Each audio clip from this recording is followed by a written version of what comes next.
जय हिंद। देखिए, अभी हाल ही में जो है बजट पेश किया गया था वित्त मंत्री के द्वारा। और आज हम इस वीडियो में जानेंगे कि बजट क्या होता है और किस तरह ये देश के लिए जो है महत्वपूर्ण हो जाता है। और इसमें हम जानेंगे, सबसे पहले बजट का अर्थ जानेंगे कि बजट का मतलब क्या होता है। उसके बाद जो है इसके इतिहास के बारे में जानेंगे कि इसका इतिहास क्या रहा। और उसके बाद हम बात करेंगे बजट 2023-24 के बारे में, जिसमें कि 7 प्राथमिकताओं को इसमें महत्व दिया गया है अमृतकाल में, जिसे कि सप्तऋषि कहा गया है। इनके बारे में जानेंगे और देखेंगे कि बजट 2023-24 में जो है क्या अनोखी बातें हैं, क्या नए प्रावधान किए गए हैं। इन सब के बारे में आज जानेंगे। और ये जो पीडीएफ है, आप इसे टेलीग्राम से डाउनलोड कर लेना, उसकी लिंक आपको नीचे डिस्क्रिप्शन में मिल जाएगी। तो सबसे पहले बजट का मतलब समझ लेते हैं। बजट दरअसल ये जो है, ये राजस्व के आय और उसके व्यय की सूची को बजट कहते हैं। मतलब राजस्व का जो पैसा है वो कहाँ पर जाता है और कहाँ से जो है ये पैसा आता है, इन सब को जो है बजट के अंतर्गत रखा जाता है। देश में वित्तीय संचालन के लिए ये जो बजट है ये महत्वपूर्ण हो जाता है, क्योंकि बजट इसलिए भी महत्वपूर्ण हो जाता है कि जो सरकार है वो आने वाले समय में नीतियाँ बेहतर तरीके से बना सकती है देश को चलाने के लिए। इसलिए भी जो बजट है वो ज़्यादा महत्वपूर्ण हो जाता है। बजट के माध्यम से ही सरकार द्वारा आगामी वर्ष की प्राप्तियां एवं व्यय का जो अनुमानित विवरण है वो लगाया जा सकता है। बजट के आधार पर ही सरकार द्वारा ये तय किया जाता है कि आगामी वित्तीय वर्ष में उसे विभिन्न मदों में कुल कितनी आमदनी प्राप्त होने वाली है। इन सब से जो है ये इसलिए भी महत्वपूर्ण हो जाता है बजट। बजट जो है ये फ्रेंच शब्द है और ये जो है बुजेट से बना है, जिसका अर्थ है चमड़े का थैला। अब ये भी हम जानेंगे कि ये चमड़े का थैला ये कहाँ से इसकी शुरुआत हुई। तो यहाँ पर क्या हुआ था कि एक बार इंग्लैंड के जो प्रधानमंत्री थे, प्रथम प्रधानमंत्री सर रॉबर्ट वाल्फॉल, इनका ये समयकाल था 1721 से 1742 में। तो ये क्या करते थे कि अपने जो वित्तीय प्रस्ताव के जो दस्तावेज थे उनको चमड़े के थैले में रखते थे और उन्हें जो है संसद में प्रस्तुत करते थे। तो संसद के जो सदस्य रहते थे, सांसद, वो हंसते थे कि ये चमड़े के थैले में जो है अपने वित्तीय प्रस्ताव दस्तावेजों को लाते थे, तो इनका मजाक उड़ाते थे। तो यहीं से जो है ये बजट जो चमड़े का थैला है इनका इतिहास रहा है। अब इसके जो इतिहास के बारे में जान लेते हैं। तो भारत का पहला जो बजट है वो 7 अप्रैल 1860 को प्रस्तुत किया गया था। किनके द्वारा? तो ये वित्त मंत्री थे पहले, जेम्स विल्सन द्वारा। और इन्हें ही जेम्स विल्सन जो है इनको ही बजट प्रणाली का संस्थापक भी कहा जाता है। उसके बाद देखते हैं कि स्वतंत्र भारत का जो पहला बजट है, तो ये बजट जो है 26 नवंबर 1947 को स्वतंत्र भारत का ये पहला बजट था। और ये प्रस्तुत किया गया था आर के षटमुखम सेट्टी के द्वारा। उसके बाद जो है गणतंत्र भारत का पहला बजट ये 1950 में जॉन मताई के द्वारा प्रस्तुत किया गया था। अब यहाँ पर एक इम्पोर्टेंट बात देख लेते हैं कि जो भारत के प्रधानमंत्री जिन्होंने प्रधानमंत्री के पद पर रहते हुए बजट पेश किया था, इनमें 3 प्रधानमंत्री शामिल हैं, जिसमें कि जवाहरलाल नेहरू, इंदिरा गांधी तथा राजीव गांधी। ये जो 3 ऐसे प्रधानमंत्री हैं जिन्होंने बजट पेश किया था। उसके बाद देखते हैं भारत का सबसे अधिक बार जो बजट पेश है वो मोरारजी देसाई द्वारा प्रस्तुत किया गया है। इन्होंने जो है लगभग 10 बार जो है बजट पेश किया संसद में। भारत की पहली महिला वित्त मंत्री ये जो है ये इंदिरा गांधी थी, लेकिन ये पूर्णकालिक नहीं थी। भारत की पहली पूर्णकालिक महिला वित्त मंत्री ये निर्मला सीतारमण है, जो कि वर्तमान में है। अब कुछ संविधान के बारे में जान लेते हैं। जैसे कि जो संविधान है उसमें अनुच्छेद 112 में जो है ये बजट के बारे में बताया गया है, लेकिन इसमें बजट शब्द का प्रयोग नहीं है संविधान में। इसकी जगह वार्षिक वित्तीय विवरण इस शब्द का प्रयोग जो है संविधान में मिलता है। अब यहाँ पर जैसे एक और पॉइंट है, जैसे सबसे लंबे बजट का भाषण का रिकॉर्ड मौजूदा वित्त मंत्री निर्मला सीतारमण के जो है इनके नाम पर है। इन्होंने यूनियन बजट जो 2020-21 का था उसमें जो है 2 घंटे 42 मिनट तक लगभग इन्होंने भाषण दिया था ये बजट के बारे में। तो ये रिकॉर्ड है इनके नाम। और जो सबसे छोटा बजट भाषण है ये केवल 800 शब्दों का जो है वित्त मंत्री थे ईरूभाई पटेल 1977 में। इन्होंने ये सबसे छोटा बजट जो भाषण था ये पेश किया था। और जो आम बजट है 2023-24 को वित्त मंत्री निर्मला सीतारमण जो है इन्होंने संसद में 1 फरवरी 2023 को ये पेश किया था। निर्मला सीतारमण द्वारा जो है तीसरी बार डिजिटल बजट ये पेश किया गया है। बजट 2021-22 भारत का पहला पेपरलेस और डिजिटल जो है ये बजट था। अब आगे देखते हैं, जैसे कि बजट 2023-24 के लिए कुल बजट ये जो आवंटन है, कुल पैसे ये लगभग जो है यहाँ पर दिए गए हैं। इतने जो है पैसे आवंटन किए गए हैं, लगभग 45 लाख करोड़ के आसपास। उसके बाद जो है 2022-23 में जीडीपी का यहाँ पर अनुमान लगाया गया कि वृद्धि दर ये 7% रहेगी, और जो 2023-24 में जीडीपी है ये वृद्धि दर 6 से लेकर 6.8% तक जो है ये वृद्धि दर रहेगी। अब यहाँ पर जैसे कुछ बातें देख लेते हैं कि ये जो इतना पैसा है बजट में पेश किया गया है, इतना पैसा बताया गया है, तो ये पैसा आएगा कहाँ से, इनको देख लेते हैं। तो यहाँ पर जो है 34%, मान लो कुल 100% पैसे हैं इस बजट के, तो यहाँ पर देख लेते हैं कि 34% जो बजट का जो पैसा है ये सरकार लोन लेगी। उसके बाद जो 15% है वो इनकम टैक्स के द्वारा आ जाएगा, और जो 7% है वो यूनियन एक्साइज ड्यूटी के वहाँ से आ जाएगा। 15% कॉरपोरेशन टैक्स के द्वारा आ जाएगा। उसके बाद 17% जीएसटी के द्वारा आ जाएगा। 4% जो है कस्टम ड्यूटी के वहाँ से आ जाएगा, और ये अन्य में आ जाएंगे। तो इस तरह ये पैसा आएगा। अब इतना पैसा जाएगा कहाँ, इसको देख लेते हैं। तो यहाँ पर जैसे कि 4% ये पेंशन के रूप में चल जाएंगे, लोगों को पेंशन देने में। 20% जो इंटरेस्ट पेमेंट है, मान लो सरकार ने कर्ज लिया तो उसका भुगतान भी देगी, तो 20% इसमें चले जाएगा। उसके बाद 7% यहाँ पर सब्सिडी दी जाती है, किसानों को छूट दी जाती है। कृषि के जो कई प्रकार के उर्वरक आते हैं, बीज आते हैं, जो है मशीनें आती हैं, उनमें जो है छूट दी जाती है। 8% जो है डिफेंस में चले जाएंगे, रक्षा क्षेत्र में। और 17% जो सेंट्रल सेक्टर्स की स्कीम्स हैं, केंद्र के जो क्षेत्र की स्कीम है उनमें चले जाएंगे। इसके अलावा जो है 18% जो है states share of taxes and duties, इनके रूप में चले जाएंगे।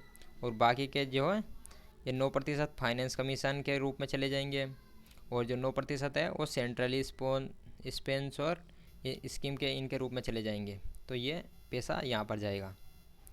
अब यहाँ पर जो है निर्मला सीतारमण जो कि वित्त मंत्री है, उन्होंने 2014 से लेकर अब तक की जो उपलब्धियाँ हासिल की है उनको बताया गया है, तो उनको यहाँ पर देख लेते हैं। जिससे सिर्फ 9 सालों के अंदर बनी दुनिया की 10वीं से 5वीं सबसे बड़ी अर्थव्यवस्था, ये निर्मला सीतारमण ने बजट में पेश किया। स्वच्छ भारत मिशन के तहत जैसे 11.7 करोड़ घरेलू शौचालयों का निर्माण किया गया है, ये स्वच्छ भारत के तहत। ये कुछ बड़ी बड़ी जो है यहाँ पर उपलब्धियाँ बताई गई 2014 से। उसके बाद देखते हैं उज्ज्वला योजना के तहत 9.6 करोड़ एलपीजी कनेक्शन जो है प्रदान किए गए हैं। उसके बाद 102 करोड़ लोगों का 220 करोड़ कोविड ये टीकाकरण किया गया। पीएम जनधन योजना के तहत 47.8 करोड़ बैंक खाते खोले गए हैं। पीएम सुरक्षा बीमा एवं पीएम जीवन ज्योति जो योजना है उसके तहत 44.6 करोड़ व्यक्तियों के लिए जो है ये बीमा की सुविधा प्रदान की गई। पीएम किसान सम्मान निधि के तहत 11.4 करोड़ से अधिक जो है किसानों को 2.2 लाख करोड़ का जो है ये उनको कैश स्थानांतरण किया गया है। इसके बाद देखते हैं दोगुनी से ज़्यादा बढ़त के साथ जो है प्रति व्यक्ति आय हुई, ये हो गई 1.97 लाख। अब जो 7 प्राथमिकताएँ हैं जिनको सप्तऋषि कहा गया है उनको देख लेते हैं। तो इसमें आ जाता है अंतिम छोर तक पहुंचना, युवा शक्ति, वित्तीय क्षेत्र, हरित विकास, समता को उबारना, अवसंरचना और निवेश, इंफ्रास्ट्रक्चर एंड जो है इन्वेस्टमेंट और समावेशी विकास। ये सब जो है सप्तऋषि प्राथमिकताएँ हैं, इनको सप्तऋषि कहा गया है 7 प्राथमिकताओं अमृतकाल में। तो यहाँ पर सबसे पहले देखते हैं प्राथमिकता 1 समावेशी विकास से शुरू करते हैं। तो इसके अंतर्गत कृषि को सबसे पहले देखते हैं और इसके अंतर्गत कृषि वर्धक निधि के बारे में जानेंगे। तो वित्त मंत्री ने घोषणा की कि जो कृषि वर्धक निधि वो स्थापित की जाएगी और ग्रामीण क्षेत्रों में युवाओं को कृषि स्टार्टअप शुरू करने के लिए प्रोत्साहन किया जाएगा। इस तरह से जो है इसमें प्रावधान किए गए। उसके बाद आ जाते हैं आत्मनिर्भर बागवानी स्वच्छ पौध कार्यक्रम के। इस योजना के बारे में जान लेते हैं। जैसे उच्च मूल्य की बागवानी फसलों का उत्पादन बढ़ाने के लिए 2200 करोड़ रुपए का बजट घोषित किया गया है। अब यहाँ पर मिलेट के बारे में जान लेते हैं। मिलेट दरअसल मोटे अनाजों को कहा जाता है। इसमें संयुक्त राष्ट्र ने जो है ये दिवस भी घोषित किया था मिलेट का, भारत के कहने पर। तो मिलेट के लिए वैश्विक केंद्र श्री अन्न इनकी ये स्थापित किया जाएगा। भारत को मिलेट का वैश्विक केंद्र बनाया जाएगा। उसके बाद भारत विश्व में जो है श्री अन्न का सबसे बड़ा उत्पादक और दूसरा सबसे बड़ा निर्यातक है। अब इसके बाद जो है भारत में श्री अन्न की खेती के बारे में जान लेते हैं। तो इसमें ज्वार, रागी, बाजरा, कुट्टू, रामदाना, कंगनी, कुटकी, कोदो, चीना व साया ये सब शामिल हो जाते हैं श्री अन्न की खेती के अंतर्गत। अब आगे देखते हैं। भारत को श्री अन्न के लिए वैश्विक केंद्र बनाने के लिए जो है भारतीय बाजरा अनुसंधान संस्थान जो कि हैदराबाद में स्थापित किया जाएगा। अब कृषि ऋण के बारे में जान लेते हैं। कृषि ऋण के लक्ष्य को पशुपालन, डेयरी, मत्स्य पालन पर ध्यान केंद्रित करते हुए जो है 20 लाख करोड़ रुपए का ये बढ़ाया गया। अब मेडिकल और नर्सिंग जो कॉलेज है उनके बारे में जान लेते हैं। तो लगभग 157 नए नर्सिंग कॉलेज जो है स्थापित किए जाएंगे और स्वास्थ्य व्यय में वृद्धि की जाएगी। वित्त वर्ष 2023 में जीडीपी का 2.1% ये स्वास्थ्य पर खर्च किया जाएगा। और जो फार्मास्यूटिकल विकास अनुसंधान को बढ़ावा देने हेतु नए कार्यक्रम शुरू किए जाएंगे। अब सिकल सेल एनीमिया उन्मूलन मिशन के बारे में जान लेते हैं। सिकल सेल एनीमिया उन्मूलन ये शुरू किया जाएगा ताकि 2047 तक एनीमिया का उन्मूलन किया जा सके। ये क्या होता है कि ये शरीर के अंतर्गत, जैसे नॉर्मल स्थिति में तो ये इस तरह से होते हैं जिससे शरीर का जो रक्त संचरण है वो सामान्य रूप से प्रवाहित होता रहता है। लेकिन ये इसमें क्या होता है कि ये जब इस तरह से हो जाते हैं तो ये दिक्कत पैदा कर देते हैं। तो ये मिशन शुरू किया जाएगा। शिक्षा एजुकेशन के बारे में जाने तो टीचर्स ट्रेनिंग इनका प्रावधान किया गया है।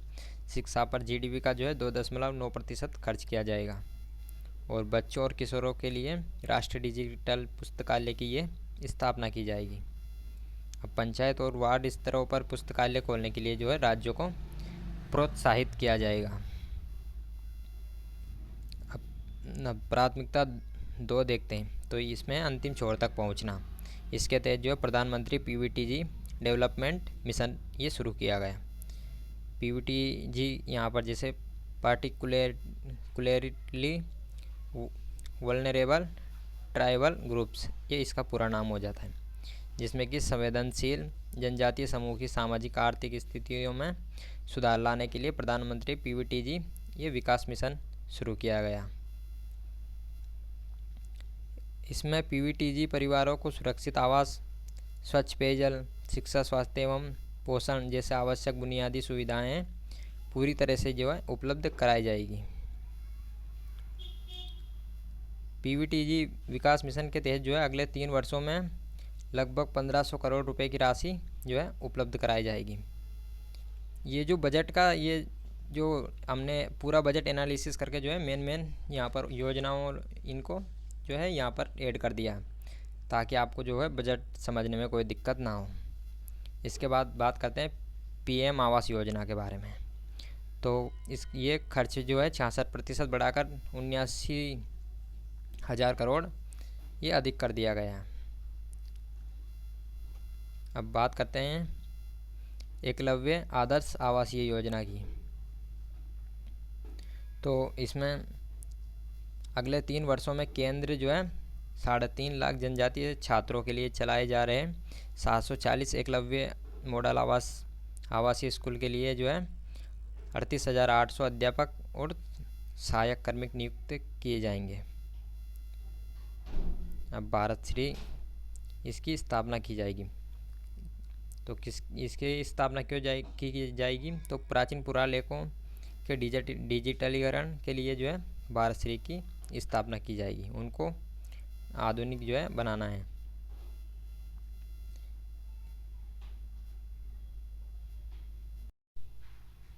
अब बात करते हैं तीसरी प्राथमिकता की। तो इसमें है इंफ्रास्ट्रक्चर और इन्वेस्टमेंट। इंफ्रास्ट्रक्चर एंड इन्वेस्टमेंट को प्रोत्साहित करने के लिए जो है राज्य सरकारों को 50 वर्ष तक जो है ब्याज रहित ऋण ये दिया जाएगा, ताकि वो जो अवसंरचना इनका विकास कर सकें। रेलवे के लिए जो 2.4 लाख करोड़ का अब तक का जो है ये सबसे ज़्यादा बजट घोषित किया गया है रेलवे के अंतर्गत। और यहाँ पर कुछ बात कर लेते हैं। कुछ शेयर होते हैं Tier 2, Tier 3, Tier 1 इस तरह के शेयर होते हैं। जैसे कि Tier 1 में आ जाते हैं यहाँ पर टीयर शेयर, जैसे Tier 1 जो क्षेत्र है जिसमें कि दिल्ली, मुंबई ये बड़े बड़े शेयर आ जाते हैं। Tier 2 का जैसे कि जयपुर, जोधपुर इस तरह के शेयर आते हैं। तो यहाँ पर Tier 2 और Tier 3 जो शेयरों के विकास के लिए UIDF urban infrastructure development fund ये घोषित किया गया है, ताकि उनका विकास जो है किया जा सके। इस उद्देश्य के लिए 10,000 करोड़ रुपए प्रतिवर्ष की धनराशि जो है ये उपलब्ध कराई जाएगी। अब यहाँ पर प्राथमिकता 4 के बारे में जान लेते हैं, जिसमें कि जो सक्षमता को सामने लाना, इस तरह के प्रावधान जो है इसमें किए गए। तो इसमें जो पहली योजना है कृत्रिम बुद्धिमत्ता के लिए उत्कृष्टता केंद्र ये स्थापित किए जाएंगे। देश के शीर्ष शैक्षिक संस्थानों में कृत्रिम बुद्धिमत्ता के लिए जो है 3 उत्कृष्टता केंद्र स्थापित ये किए जाएंगे। और अगली जो योजना है 5G सेवा। देश में 5G सेवाओं का प्रयोग करते हुए एप्लीकेशन तैयार करने के लिए इंजीनियरिंग संस्थानों में 100 जो है प्रयोगशालाएं स्थापित की जाएंगी, ताकि 5G का विकास किया जा सके। उसके बाद बात करते हैं प्राथमिकता 7 जो है प्राथमिकता 5, जिसमें कि हरित विकास। इसके तहत राष्ट्रीय हरित हाइड्रोजन मिशन शुरू किया जाएगा, जिसमें कि राष्ट्रीय हरित हाइड्रोजन मिशन की मदद से पर्यावरण में कार्बन का उत्सर्जन है वो कम किया जा सके। और इसके लिए जो है 19,700 करोड़ रुपए का बजट घोषित किया गया है। इसके तहत राष्ट्रीय हरित हाइड्रोजन के तहत जो है इसमें जैसे कि कार्बन जो जिससे कार्बन का ज़्यादा उत्सर्जन होता है उन चीज़ों को कम किया जाएगा। इसके बाद आ जाते हैं गोवर्धन योजना। इसका पूरा नाम है गाल्वेनाइजिंग ऑर्गेनिक बायो एग्रो रिसोर्सेज धन।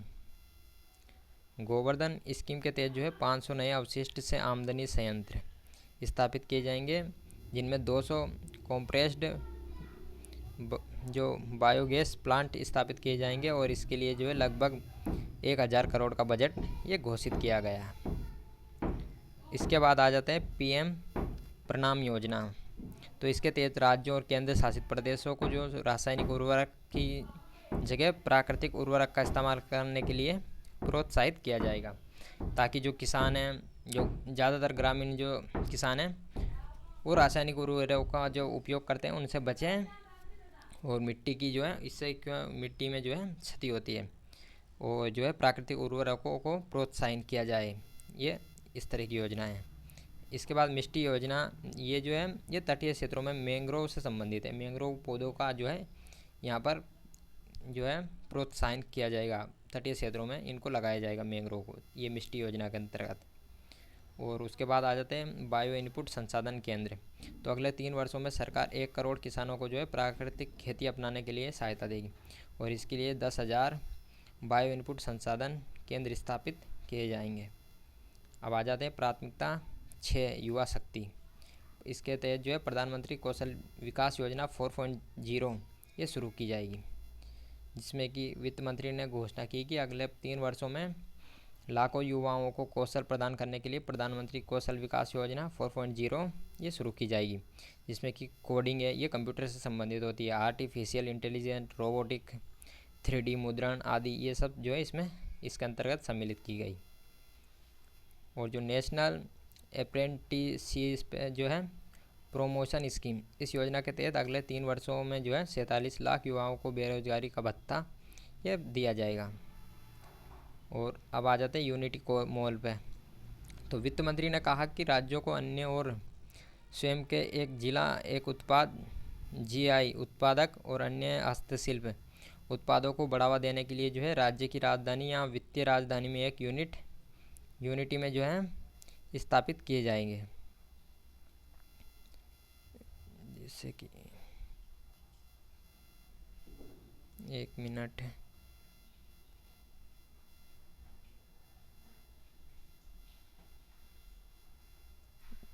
तो स्थापित किए जाएंगे। अब आ जाते प्राथमिकता 7 जो कि वित्तीय क्षेत्र से संबंधित है। तो इसमें सबसे पहले देखते हैं महिला सम्मान बचत पत्र। तो महिला सम्मान बचत पत्र के अंतर्गत जो है महिलाओं को दो साल की अवधि के लिए जो है 2 लाख रुपए जमा करने की सुविधा दी जाएगी, जिसके अंतर्गत उन्हें जो है 7.5% का ये ब्याज भी दिया जाएगा। उसके बाद आ जाता है वरिष्ठ नागरिकों के लिए लाभ। तो वरिष्ठ नागरिकों के लिए जो है बचत योजना के लिए अधिकतम जमा राशि जो है ये सीमा 15 लाख से बढ़ाकर 30 लाख कर दी गई।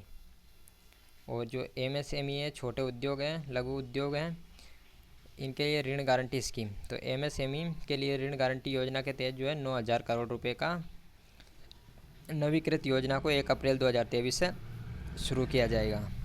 और इसके लिए अतिरिक्त 2 लाख करोड़ रुपए की गारंटी मुक्त ऋण की जो है ये संभव भी इससे हो पाएगा। अब यहाँ पर बजट का सार देख लेते हैं, जिससे कि बजट को समझने में और महत्वपूर्ण भूमिका ये आसान रहेगा। तो यहाँ पर मंत्रालय और जो लाख करोड़ आवंटन किए गए पैसे ये लाख करोड़ में, जैसे कि रक्षा मंत्रालय के लिए 5.94 लाख करोड़। उसके बाद सड़क परिवहन एवं राजमार्ग मंत्रालय के लिए 2.70 लाख करोड़। रेल मंत्रालय के लिए 2.41 लाख करोड़। ये ऊपर के जो हो जाते हैं मेन। और यहाँ पर कुछ जैसे कृषि एवं किसान कल्याण मंत्रालय के लिए जो है 1.25 लाख करोड़ और शिक्षा के लिए 1.12 लाख करोड़। ये कुछ जो है बजट का सार हो गया। तो ये जो है बजट 2023-24 के बारे में आज हमने बात की। और इसमें हमने सिर्फ जो है पूरे बजट को एनालिसिस करके मेन जो बातें की गई है उनके बारे में यहाँ पर आपको डिटेल्स में बता दिया।